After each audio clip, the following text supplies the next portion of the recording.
CBSE previous year questions 2025 से 2019 तक जो आए हैं, और हम लोग साइंस क्लास 10 में चैप्टर नंबर 5 लाइफ प्रोसेसेस कर रहे हैं। और इसमें हम लोग क्लास नंबर 6 शुरू करते हैं। टॉपिक नंबर 1 में हमने न्यूट्रिशन के बारे में क्वेश्चंस डिस्कस किए थे, कैसे क्वेश्चंस आए थे। अब हम लोग अपना जो इम्पोर्टेंट टॉपिक है रेस्पिरेशन, उसके बारे में देखते हैं। तो ये एनसीईआरटी आप ध्यान रखिएगा, एनसीईआरटी बहुत इंपॉर्टेंट है, इसकी रीडिंग बहुत इंपॉर्टेंट है। तो यहाँ पर रेस्पिरेशन में हम लोग देखते हैं कैसे क्वेश्चंस आए हैं। तो breakdown of glucose by various pathways, इसके तो बहुत सारे क्वेश्चंस आए हैं, पहले भी आए हैं और 2025 में ही पूछे गए हैं।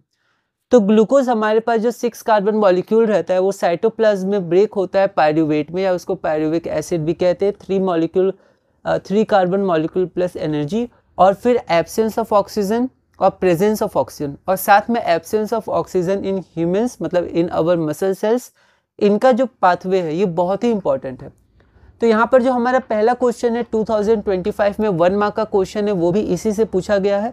तो ये जो हमारा ब्रेकडाउन ऑफ ग्लूकोज है, वेरी इंपॉर्टेंट टॉपिक है, वेरी इंपॉर्टेंट। तो यहाँ पर फ्लो चार्ट अच्छे से दिया हुआ है एनसीईआरटी में, अलग अलग तरह से इससे क्वेश्चंस बन सकते हैं। तो यहाँ मैं लिख देता हूँ, breakdown of glucose by various pathways. तो अलग अलग पाथवेज से जो ग्लूकोज का ब्रेकडाउन होता है वो बहुत ही इंपॉर्टेंट है। तो यहाँ पर हम लोग क्वेश्चन देखते हैं, the breakdown of glucose has taken the following pathway. तो हमारे पास ग्लूकोज है, वो पायरूवेट और एनर्जी में ब्रेक हुआ है, ठीक है। तो ए यहाँ पर लिखा है, मतलब ग्लूकोज है और ग्लूकोज, और यहाँ ए लिखा हुआ है, फिर यहाँ पर आपका पायरूवेट है और एनर्जी है, फिर लैक्टिक एसिड, और यहाँ पर बी लिखा हुआ है। तो आपको बताना है कौन सा ए और बी क्या है। ऑप्शंस हमारे पास है mitochondrion oxygen deficient muscle cell, cytoplasm oxygen rich muscle cell, ऐसे दिया है। तो यहाँ पर जो पहला होता है वो साइटोप्लाज्म में होता है, ठीक है। तो माइटोकॉन्ड्रिया तो नहीं होगा, तो साइटोप्लाज्म, और साथ में हमारे पास जो ये होता है वो होता है एब्सेंस ऑफ ऑक्सीजन या deficiency of oxygen in our muscle cells. तो ऑप्शन हो जाएगा साइटोप्लाज्म एंड ऑक्सीजन डेफिशिएंट। बस ऑक्सीजन डेफिशिएंट है, या ऑक्सीजन डेफिशिएंट मसल सेल्स भी हम लोग यहाँ लिख सकते हैं। शायद मैंने ऑप्शन छोड़ दिया है, आप देख लीजिएगा, ऑक्सीजन डेफिशिएंट मसल सेल्स होगा यहाँ पर, ठीक है। अगला क्वेश्चन हमारे पास है, with the help of a schematic flow chart show the breakdown of glucose in a cell in the presence of oxygen and in the lack of oxygen. तो फिर से फ्लो चार्ट का एक क्वेश्चन है, 2020 में 3 मार्क्स का question है। उसके बाद हमारे पास अगला है, in the process of respiration state the function of alveoli. तो एल्वियोली का फंक्शन अच्छे से एनसीईआरटी में यहाँ पर दिया हुआ है, ह्यूमन रेस्पिरेटरी सिस्टम, इसे हमने डिस्कस भी किया था, और हमने एनसीईआरटी को बेस मान के इसी के आधार पर डिस्कस किया था। तो आप इसको पढ़ सकते हैं, फंक्शन ऑफ एल्वियोली। अगला है, rate of breathing in aquatic organisms is much faster than that in terrestrial organisms. तो हम लोग जो टेरेस्ट्रियल ऑर्गेनिजम्स हैं और जो एक्वेटिक ऑर्गेनिज्म है, उनके बीच में जो रेट ऑफ ब्रीदिंग होता है, हम लोग ऑक्सीजन ही ब्रीद करते हैं, लेकिन जो रेट ऑफ ब्रीदिंग होता है वो हमारे में कम होता है एज़ कम्पेयर टू फिशेस। तो उनमें बहुत ज़्यादा, मतलब जल्दी जल्दी वो सांसें लेती हैं। ऐसा क्यों? क्योंकि ऑक्सीजन जो डिजॉल्व होता है वो कम मात्रा में होता है एज़ कम्पेयर एयर में, ठीक है। तो पानी में कम मात्रा में होता है, तो वो लोग जल्दी जल्दी ऑक्सीजन लेती हैं, पानी जल्दी जल्दी लेती हैं, और फिर गिल से वो लोग ऑक्सीजन लेती हैं, मतलब ऑक्सीजन लेती हैं, ठीक है। तो इसको लिखना कैसे, लैंग्वेज बहुत इंपॉर्टेंट है, ठीक है। तो आप इंग्लिश पर भी अच्छे से ध्यान दीजिएगा। अगला क्वेश्चन हमारे पास 3 मार्क्स का क्वेश्चन है। तो थर्ड पार्ट है, 3 पार्ट थे इसमें। Complete the following pathway showing the breakdown of glucose. तो फिर से ब्रेकडाउन ऑफ ग्लूकोज का एक और क्वेश्चन आया है, 2020 में 3 मार्क्स का एक क्वेश्चन था, इसको हम लोग देखेंगे। अगला क्वेश्चन हमारे पास है, name the molecule of energy which is synthesize during respiration. तो एटीपी, एटीपी के बारे में 11th में अगर आप बायो लीजिएगा और आगे स्टडी कंटिन्यू करेंगे तो एटीपी के बारे में, इन सब प्रोसेसेस के बारे में आपको बहुत ही डेप्थ में पढ़ना है। तो यहाँ पर एटीपी हमारा होता है एडेनोसिन ट्राइफॉस्फेट, और यही वो करेंसी होता है, एनर्जी करेंसी होता है जो हमारे अंदर होता है, जिससे हम लोग अलग अलग वर्क करते हैं। तो ATP is the molecule of energy synthesize during respiration. कैसे सिंथेसाइज होता है, कितना सिंथेसाइज होता है, अभी हमें उतना डिटेल में नहीं पढ़ना है। अगला क्वेश्चन है, right one important function each of the following in human respiratory system. तो एनसीईआरटी में जो आपका ह्यूमन रेस्पिरेटरी सिस्टम है वो बहुत इंपॉर्टेंट है। इसका डायग्राम, इसके various parts, ring of cartilage, trachea, mouth cavity, nasal passage, pharynx, larynx, है ना, लंग, रिब्स, डायफ्राग्राम, डायाफ्रैगम, ठीक है। तो ये सब जितने भी हैं वो सब आप ध्यान रखिएगा, लेकिन इनमें से किसी किसी के फंक्शंस बहुत इंपॉर्टेंट है। जैसे आपका हो गया रिंग्स ऑफ कार्टिलेज, ये आया हुआ है, ठीक है। फिर आपका हो गया ब्रोंकाई, मतलब आप देख सकते हैं ब्रोंकाई क्या होता है। एल्वियोली का फंक्शन बहुत इंपॉर्टेंट है। तो जो ह्यूमन रेस्पिरेटरी सिस्टम हमारे पास है उसका डायग्राम भी पूछा गया है डायरेक्टली, वेरियस पार्ट्स का लेबलिंग पूछा गया है।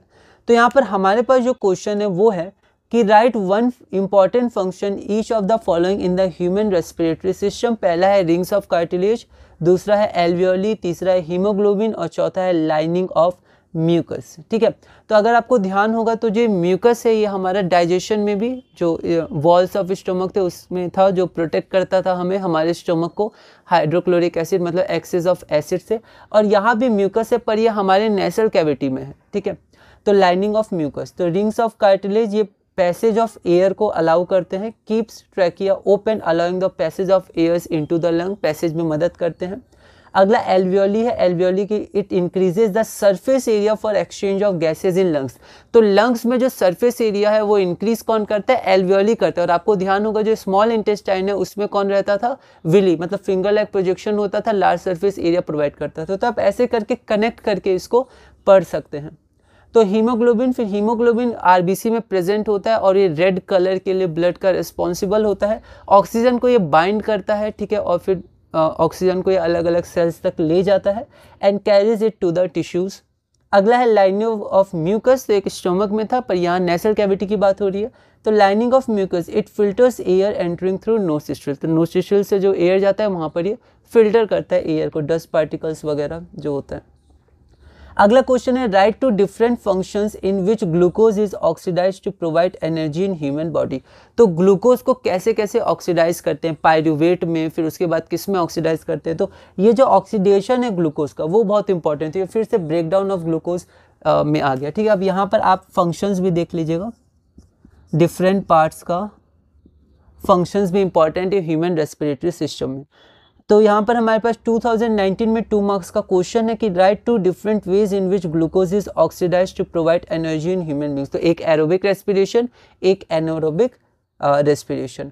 तो द डिफरेंट वेज, पहले हमारे पास है एरोबिक रेस्पिरेशन जिसमें ग्लूकोज से पायरुवेट या पायरुविक एसिड, उसके बाद carbon dioxide plus water plus energy, और उसके बाद एब्सेंस ऑफ ऑक्सीजन में ग्लूकोज के बाद पायरुवेट, और पायरुवेट के बाद आपका लैक्टिक एसिड का फॉर्मेशन होता है, फिर एनर्जी होता है, ठीक है। और यहाँ पर ये जो एनारोबिक रेस्पिरेशन है ये भी ह्यूमन बींग्स, क्योंकि क्वेश्चन में लिखा गया इन ह्यूमन बींग्स, ठीक है। तो ये जो एनारोबिक रेस्पिरेशन होगा वो मसल सेल्स में, मतलब हमारे में ह्यूमन बींग्स में ही हमें बताना है, ठीक है। अगला हमारे पास है right the sequence of events that involve response of a person when a dust particle is inhaled through the nose by him. Actually ये आपका कुछ पार्ट अगला चैप्टर कंट्रोल एंड कोऑर्डिनेशन जो हमारे पास नेक्स्ट चैप्टर है वो भी बहुत इंपॉर्टेंट है। कंट्रोल एंड कोऑर्डिनेशन, जो हमारे पास सिग्नल जाते हैं ब्रेन में, फिर वहाँ से हमारा रेस्पॉन्स आता है, स्टिमुलस रेस्पॉन्स, ये सब जो चीज़ें हैं वो 6 चैप्टर से भी कनेक्टेड है। लेकिन यहाँ पर फिर भी मैंने ये क्वेश्चन यहाँ लिख दिया है। 2020 में 3 मार्क्स का क्वेश्चन था। क्वेश्चन क्या था कि right the sequence of events that involve response of a person when a dust particle is inhaled through the nose by him. तो जब हम लोग धूल मिट्टी या फिर जो डस्ट पार्टिकल्स आ जाता है अचानक, तो हम लोग जो छींकते हैं तो वो रेस्पॉन्स जो स्नीज होता है वो एक बहुत ही कॉम्प्लेक्स प्रोसेस होता है कि स्नीज कैसे आया। जैसे डस्ट पार्टिकल गया, फिर अंदर ब्रेन में सिग्नल्स आए, फिर वहाँ पर कुछ प्रोसीड्यूर हुआ, उसके बाद फिर सिग्नल आया, फिर सिग्नल के बाद हमने स्नीज किया। तो ये एक प्रोसेस होता है, कॉम्प्लेक्स प्रोसेस होता है छींकना। तो हम लोग यहाँ पर देख लेते हैं कि when dust particle enters into the nostrils they will reach the nasal chamber, nasal chamber में जाते हैं अंदर and get trapped by the nasal hair. This will create a tickling sensation, एक tickling sensation होती है, खुजली सी मचती है, ठीक है। तो यहाँ पर क्या होता है, tickling sensation होने के बाद a message will be sent to the nerve cell, फिर पहले nerve cell पे मैसेज आएगा, फिर वो मैसेज आपका क्या करेगा, this will send a message to all the muscles, फिर मसल्स पे वो क्या करेगा, मैसेज भेजेगा और muscles will act together to produce a sneeze या क्रिएट अ स्नीज, फिर छींक आएगी। तो ये एक प्रोसेस होता है, ठीक है। तो इसका हमें ध्यान रखना है। ये क्वेश्चन पूछा गया था 2023 मार्क्स का, तो मैंने इसको लिखा है, आप अपने वर्ड्स में भी इसको लिख सकते हैं। अगला हमारे पास है why is there a difference in the rate of breathing between aquatic organisms and terrestrial organisms, explain. फिर ये 2020 में 5 मार्क्स का था। अभी हमने एक क्वेश्चन डिस्कस किया था कि जो ऑक्सीजन की मात्रा होती है वो पानी में कम होती है एज़ कम्पेयर टू एयर, ठीक है, तो कम होती है, एयर में ज़्यादा होती है, तो बहुत ही जल्दी जल्दी फिश वगैरह एक्वेटिक एनिमल सांस लेते हैं। फिर अगला क्वेश्चन हमारे पास इससे रिलेटेड है कि draw the diagram of human respiratory system and label pharynx, trachea, lungs, diaphragm and alveolar sac on it. तो ये सब कुछ वर्ड्स है, इनका हमें ध्यान रखना है, ये सब मेंशन्ड है एनसीईआरटी में। तो उसके बाद मैंने डायग्राम ड्रॉ नहीं किया है, वो आप ड्रॉ कर सकते हैं, एनसीईआरटी मैंने लिख दिया, आप एनसीईआरटी से इसको अच्छे से ड्रॉ कर सकते हैं। तो इसी के साथ हमारा ये क्लास पूरा होता है। तो इस क्लास में हमने बेसिकली क्या देखा, जो फ्लो चार्ट है वो बहुत ही इंपॉर्टेंट है, ह्यूमन रेस्पिरेटरी सिस्टम का डायग्राम और जो डिफरेंट पार्ट्स हैं वो इंपॉर्टेंट है। इसी तरह हम लोग क्लास नंबर 7 करेंगे। क्लास नंबर 7 में भी हम लोग अपने रेस्पिरेशन टॉपिक में ही आगे बढ़ेंगे और धीरे धीरे हम लोग लाइफ प्रोसेसेस को कंप्लीट करेंगे। तो हमारा टॉपिक 2 है रेस्पिरेशन, उसमें हम लोग क्वेश्चन देखते हैं और ये बहुत ही इंपॉर्टेंट है flow chart. The breakdown of glucose has taken the following pathway. Glucose से पायरुवेट प्लस एनर्जी, ए ये रहा, वहीं यहाँ पर बी है और लैक्टिक एसिड और एनर्जी बन रहा है। हमें बताना है साइट्स ए और बी क्या है। यहाँ पर हमारे पास 4 ऑप्शन है, 2025 में 1 मार्क का ये क्वेश्चन है। तो यहाँ पर जो ग्लूकोज ब्रेक होता है पायरुविक एसिड या पायरुवेट में, वो हमारा साइटोप्लाज्म में होता है, और यहाँ पर लैक्टिक एसिड मसल सेल्स में, ऑक्सीजन डेफिशिएंट मसल सेल्स।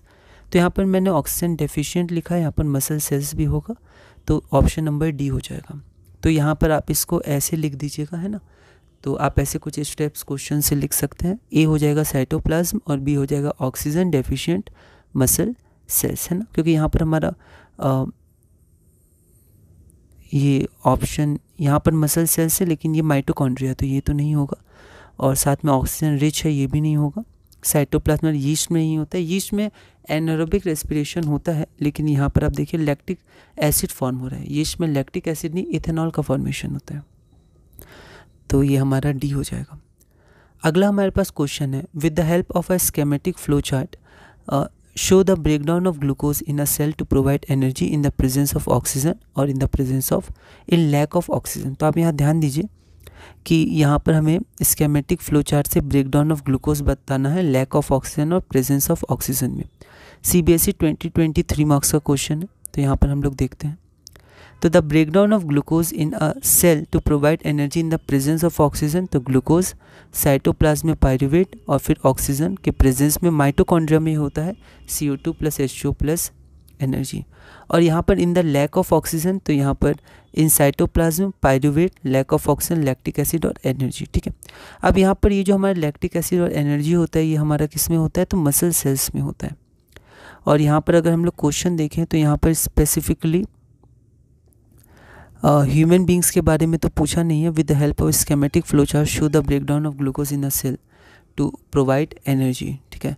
तो लैक ऑफ ऑक्सीजन में यहाँ पर एनारोबिक भी शायद फिर आप लिख सकते थे, यीस्ट सेल्स में जो होता है, पर यहाँ पर लैक्टिक एसिड ही लिखा है। तो एक बार आप इस क्वेश्चन को देख लीजिएगा, क्या यहाँ पर हम लोग यीस्ट सेल या फिर एनारोबिक रेस्पिरेशन जो इथेनॉल का फॉर्मेशन रहता है उसको यहाँ लिख सकते हैं कि नहीं। बाकी मैंने यहाँ पर लैक्टिक एसिड तक लिखा है। तो अभी हम लोग आगे बढ़ते हैं। In the process of respiration state the function of alveoli. Alveoli का फंक्शन क्या होता है, और rate of breathing in aquatic organisms is much faster than that in terrestrial organisms, give reasons. तो यहाँ पर हमें बहुत ही ध्यान रखना है, क्योंकि क्वेश्चन रिपीटेड है, तो इंपॉर्टेंट क्वेश्चन है।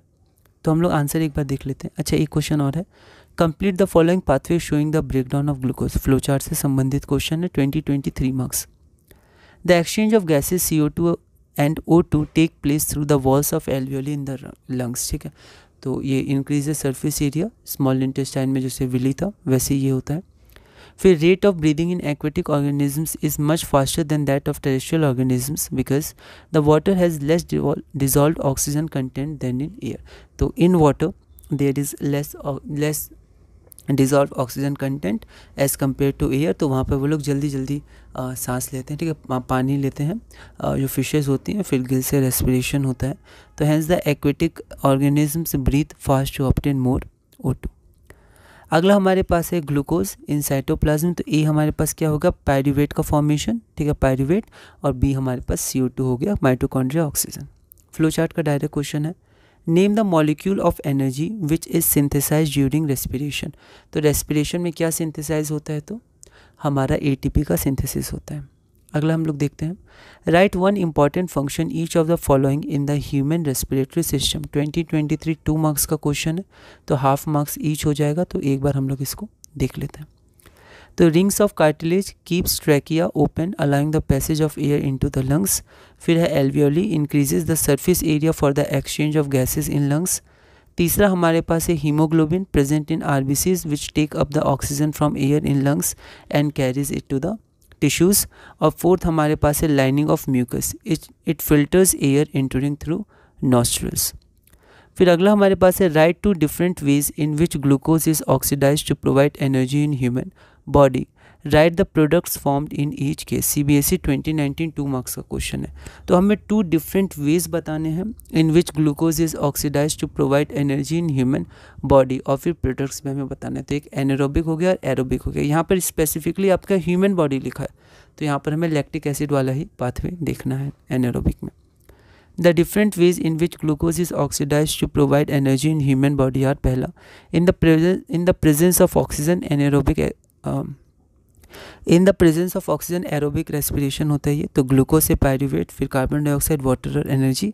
उसी तरह in the absence of oxygen anaerobic respiration होता है इन अवर मसल्स, तो ग्लूकोज से पायरूवेट, उसके बाद लैक्टिक एसिड और एनर्जी। उसके बाद अगला हमारे पास है right the sequence of events that involve response of a person when a dust particle is inhaled through the nose by him. 2023 marks. तो एक बार हम लोग स्टेप्स देख लेते हैं। The sequence of events that involve response of a person when dust particle is inhaled through the nose by him. तो जब हम लोग डस्ट पार्टिकल्स को इनहेल करते हैं तो छींक आती है, तो वो क्या प्रोसेस होता है, तो उसको हम लोग बहुत ही ब्रीफ और बेसिक में देखते हैं। When dust particles enter into the nostrils, they will reach the nasal chamber and get trapped by the nasal hair। ठीक, तो जो हेयर होता है उससे वो ट्रैप होते हैं। This will create a tickling sensation, एक tickling sensation होगी, and a message will be sent to the nerve cells। nerve cells में मैसेज होगा, सेंड होगा। फिर this will send a message to all the muscles that work together to create the sneeze. तो ये सब muscles को वो जो स्नीज परफॉर्म करने के लिए होते हैं, वो लोग सब वर्क टुगेदर करेंगे, मतलब साथ साथ काम करेंगे, मैसेज भेजा जाएगा, साथ साथ काम करेंगे और फिर हमें छींक आएगी। तो ये कॉम्प्लेक्स प्रोसेस होता है। अगला क्वेश्चन है why is there a difference in the rate of breathing between aquatic organisms and terrestrial organisms, explain. तो ये हमने देखा था। अगला हमारे पास है draw a diagram of human respiratory system and label. Pharynx को लेबल करना है, ट्रैकिया को, लंग्स को, डायफ्राम को and alveolar sac on it. 2025 marks का क्वेश्चन है। तो पहला पार्ट तो हमने देखा था, एक बार और लैंग्वेज हम इसकी स्टडी कर लेते हैं। Aquatic organisms use oxygen dissolve in water whereas terrestrial organisms breathe the oxygen present in the atmosphere. Since the amount of dissolved oxygen is fairly low compared to the amount of oxygen in the air, कम होता है in water, hence the rate of breathing in aquatic organisms is much faster than that seen in terrestrial organisms. तो rate of breathing faster होता है।